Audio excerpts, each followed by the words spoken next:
Sunday po talaga ito, late upload lang. Alam niyo na, mahirap mag-edit. Mamamalengke po talaga ako, pero bago yan, ay drop by muna tayo sa paayusan ng sapatos. Ewan ko ba naman kasi sa sarili ko, ang lapit-lapit lang naman ito, pero ngayon ko lang talaga siya madadala. Dalawang pares ng sapatos itong ipapaayos ko kay kuya. Sa katagalan nga, ay rurupok at masisira talaga ito. Pareho ng relasyon nyo. Charis. Yan, madam. Pero tahi ini ba kung may nidukot adi? Ay, di ko po yan.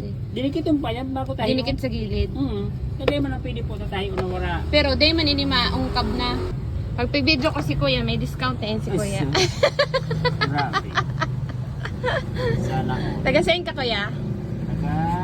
So, yun nga po, no. Tapos na ako makipagtawaran kay kuya. Kasi nga, ang pinili ko ay yung maliliit na tahi. Kaya medyo daw mahal yung gusto ko. O, diba? Sana all ay nare-repair. Kung ang relasyon ay pwedeng i-repair, eh di why not, diba? Kahit ilan yung ibayad mo. Parang nakakatawa makita, no? Relasyon repair shop. Sino mo magpapagawa dyan? 100 lang kada relasyon. Oh, siya, ang daming chika. Ayan, nakabili na nga po ako ng isda. Ang tawag namin sa isdang nabili ko ay ngipunan. 280 per kilo, and ang swerte ko dahil meron siyang piga in English caviar. Charis, social. O, Ate Reby! Ang drama queen na tinatawag. Siyempre, dahil maliit lang naman yung aming lugar, ay magkakakilala kami halos lahat dito na namamalengke. At nakauwi na nga po ako sa amin at ayan, sinasalansan ko na maayos yung mga ilalagay ko sa ref kasi hindi ko siya uubusin. Mamayang gabi ko na yung iba. So, eto yung prepare ko ngayon. Ayan, nakikita nyo ba yan? Yan yung tinatawag namin dito na piga. Alam nyo, napakasarap niyan pag ginigisa. Pero for today ay ilalahok ko siya doon sa nabili kong ampalaya. Kumakain din po ba kayo niyan?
Minsan kasi pag dumadaan tayo sa isang